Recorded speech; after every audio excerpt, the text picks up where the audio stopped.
Hello friends, very good morning. आज मैं English comedy के एक और फॉर्म पर वीडियो लेकर के आपके बीच में आया हूं और आज हम लोग समझने का प्रयास करेंगे द कॉमेडी ऑफ ह्यूमर्स। तो फ्रेंड्स, ये कॉमेडी ऑफ ह्यूमर्स क्या होता है, इसको समझते हैं। The comedy of humours is a special type of comedy principally adopted and practiced by Ben Jonson। Comedy of humour एक विशेष प्रकार की कॉमेडी है जिसको बेन जॉनसन ने पॉपुलर किया था।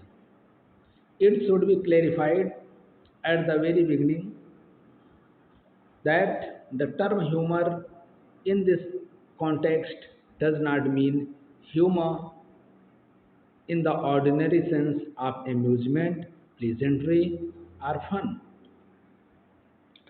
मतलब यहाँ पर ह्यूमर जो शब्द है, ह्यूमर शब्द का कॉमेडी ऑफ ह्यूमर में जो प्रयोग है वो आनंद के लिए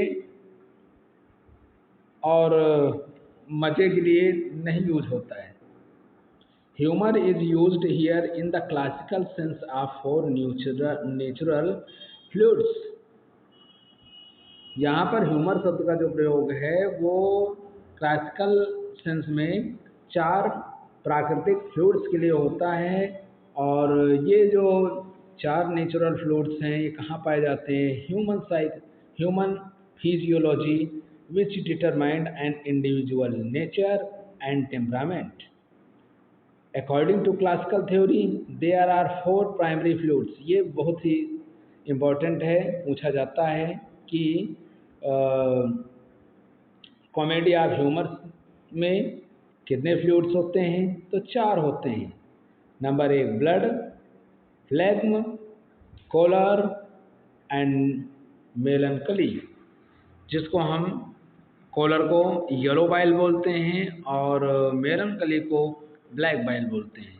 और which are called humours whose mixture determines both a man's physical state and his character.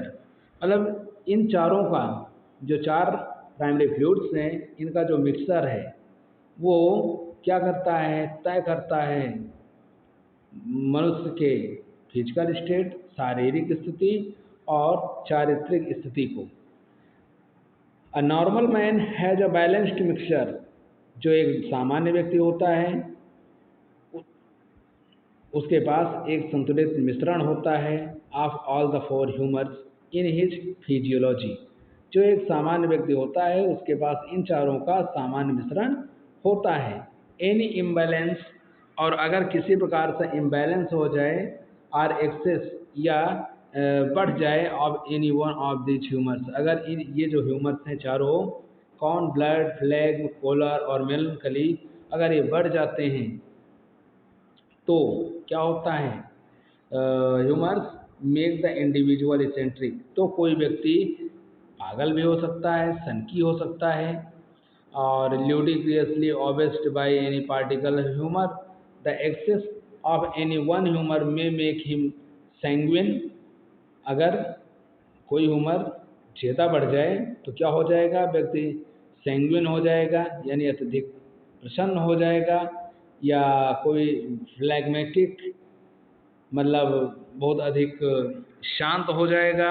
कॉलरिक, या छोटी छोटी बातों में वो गुस्से में आ जाएगा, इल टेम्पर्ड और बुरे स्वभाव का हो जाएगा। आर मेलनकोलिक, या वो दुखी हो जाएगा। In Ben Jonson's comedy of humours no important character has these humours in a balanced proportion. और जहाँ तक बेन जॉनसन की कॉमेडी ऑफ ह्यूमर्स का सवाल है तो उनमें उनके जो करेक्टर्स हैं उनमें कोई ऐसा करेक्टर नहीं होता जिसके पास बैलेंस प्रोपोर्शंस हों। तो आइए और आगे देखते हैं। तो फ्रेंड्स, ये बेन जॉनसन के द्वारा लिखे गए कुछ कॉमेडी ऑफ ह्यूमर्स हैं। तो पहला कॉमेडी ऑफ ह्यूमर इन्होंने लिखा every man in his humour. पहला है every man in his humour, और ये इन्होंने कब लिखा? ये लिखा इन्होंने 1601 में प्रिंट हुआ, ये 1601 में। लिखा तो पहले था लेकिन यहाँ पब्लिश को माना जाता है। तो every man in his humour कब पब्लिश हुआ? ये पब्लिश हुआ 1601 में। Every man out of his humour ये पब्लिश हुआ 1600 ईस्वी में, 1600 में पब्लिश हुआ। The magnetic lady or humours reconciled, ये भी एक बहुत ही बेहतरीन कॉमेडी ऑफ ह्यूमर है। और ये कब पब्लिश होता है? तो the magnetic lady or humours reconciled ये 1641 में आया था। कब आया? 1641 में आया।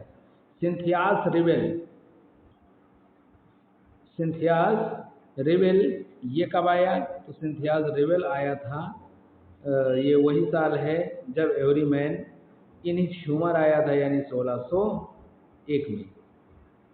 आगे देखते हैं द पोइटास्टर कब आया? तो पोइटास्टर आया था 1602 में। एल्केमिस्ट बेहतरीन इनका जो है प्ले है। तो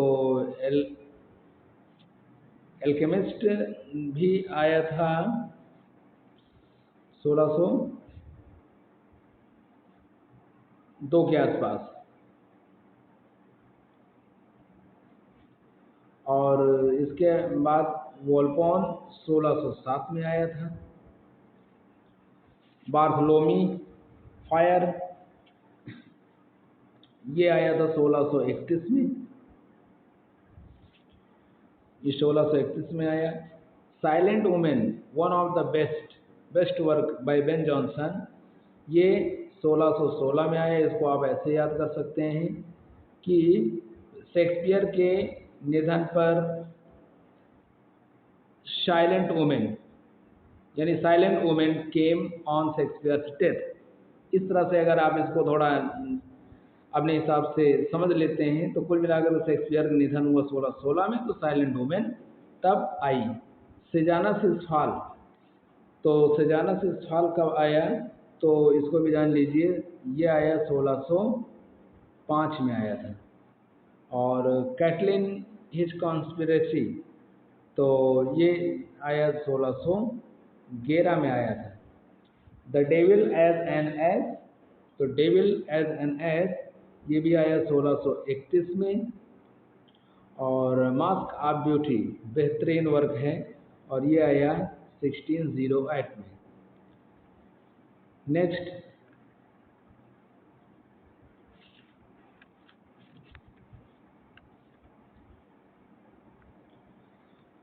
अगला वर्क है जॉर्ज चैपमैन का एक वर्क है ह्यूमर्स डेमर्थ। तो ये ह्यूमर्स डेमर्थ कब आता है? ह्यूमर्स डेमर्थ केम इन 1599। ईस्टवर्ड हो बाई जॉर्ज चैपमैन, और ये कोलाब्रेशन में लिखा गया था। जॉर्ज चैपमैन थे और मास्टन थे, इसके अलावा बेन जॉनसन भी थे। और ये आया था 1615 में। जॉन डे ने लिखा every humour out of breath came in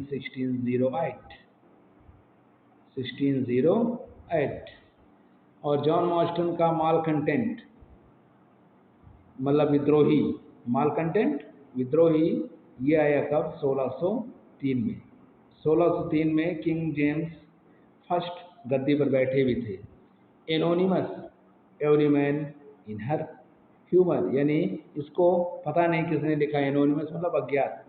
every man every woman in her humour ये लिखा गया था 1609 में और पब्लिश हुआ था 1913 में।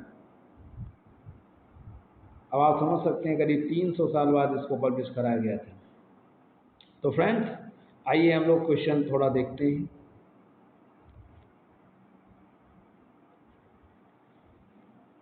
क्वेश्चन है, who is the principal writer of comedy of humour.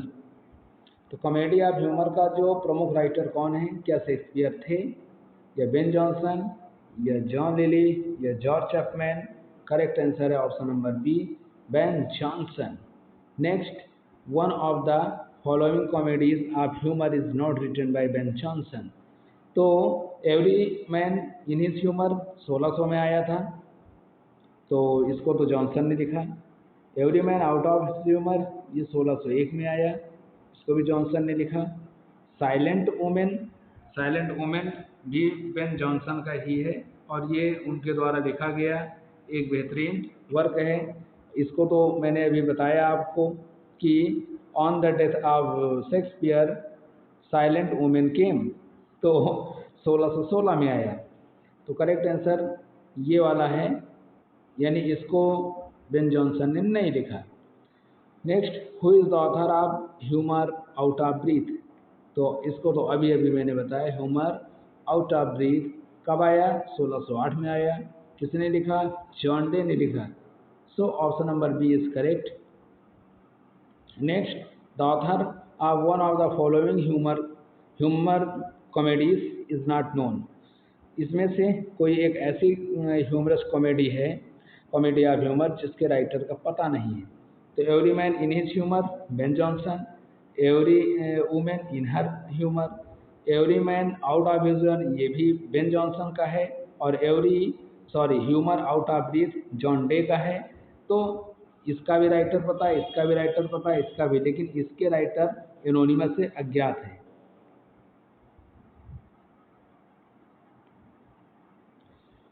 Next, who is the author of humorous डेमर्थ।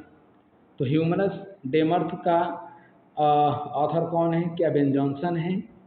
जी नहीं। John day? जी नहीं। जॉन डे ने क्या लिखा? ह्यूमर आउट ऑफ ब्रीथ लिखा था।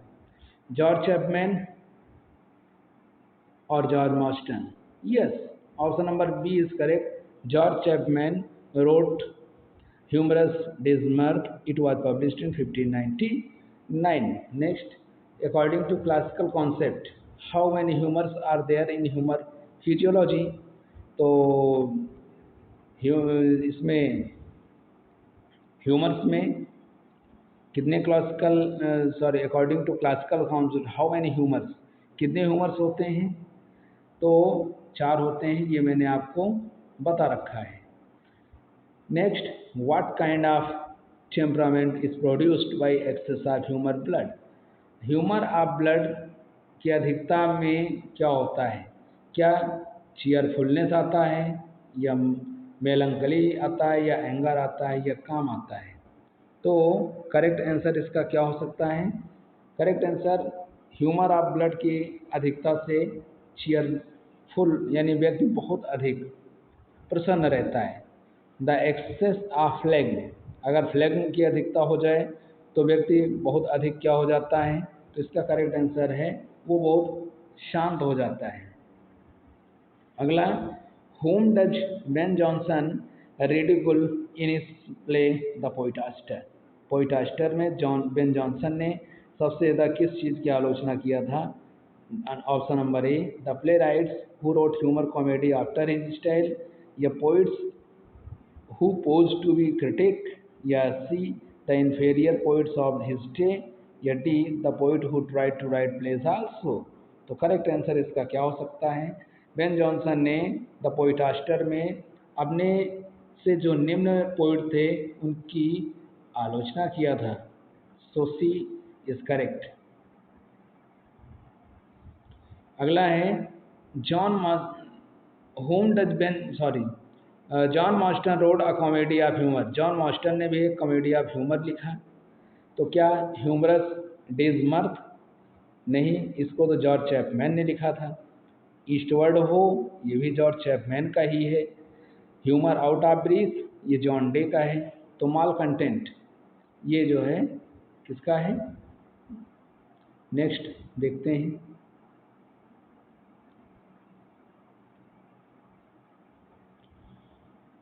अगला, in which comedy of Ben Jonson Bobadil appear as a character. Ben Jonson के किस वर्क में बॉब डिल एक करेक्टर ग्रुप में आता है? Every man in his humour, या every man out of his humour, या सी द एल्केमिस्ट, या डी वोल्पोन और द फॉक्स? तो करेक्ट आंसर इसका क्या हो सकता है फ्रेंड्स? तो बॉब डिल एक करेक्टर ग्रुप में जो दिखाई पड़ता है वो option number A every man in his humour में दिखाई पड़ता है। Next, the silent women is a humour comedy. Silent women एक ह्यूमर कॉमेडी है। कब लिखा गया? मैंने बताया 1616 में लिखा गया। किसका है? स्पष्ट रूप से बेन जॉनसन का है। अगला, one of the following character does not appear in Ben Jonson's every man in his humour. Every man in his humour में बेन कौन सा करेक्टर नहीं है? नोवेल, ये टाउन राइट, या ब्रेन वॉर्म, ये तीन के तीनों हैं। In fact option number d is correct, ये करेक्टर हाइब्रो नहीं है। तो next, Mosca is a important character in Ben Jonson. Mosca नाम का जो करेक्टर है वो बेन जॉनसन की किस प्ले में है? क्या वॉल्पोन द फॉक्स में है, या option number be the alchemist में है, या सी शेजानस, या डी द पोइटास्टर में है? What might be correct answer? So correct answer, very important, Volpone the fox. Next, who is the author of Eastward Ho? Eastward Ho के बारे में मैंने बताया कि it was written in collaboration by Ben Jonson, John Marston और साथ ही साथ George Chapman. सो लेकिन जो मेन राइटर थे वो कौन थे? वो जॉर्ज चैपमैन ही थे। तो option number c is correct. तो फ्रेंड्स, ये आज का एक छोटा सा लेक्चर जो कॉमेडी ऑफ ह्यूमर पर था, जो आपके आने वाले जो एग्ज़ाम्स हैं टीजीटी, पीजीटी, बीपीएससी, आरपीएससी, इनमें से कम एक क्वेश्चन ज़रूर पूछा जा सकता है। और साथ ही साथ ये हरियाणा टेट के लिए भी बेहद इम्पॉर्टेंट है। तो आप लोग, आई होप आपको ये पसंद आया होगा। अगर पसंद आया है तो लाइक शेयर सब्सक्राइब चैनल को ज़्यादा से ज़्यादा लोगों तक बढ़ाएं। बहुत बहुत धन्यवाद।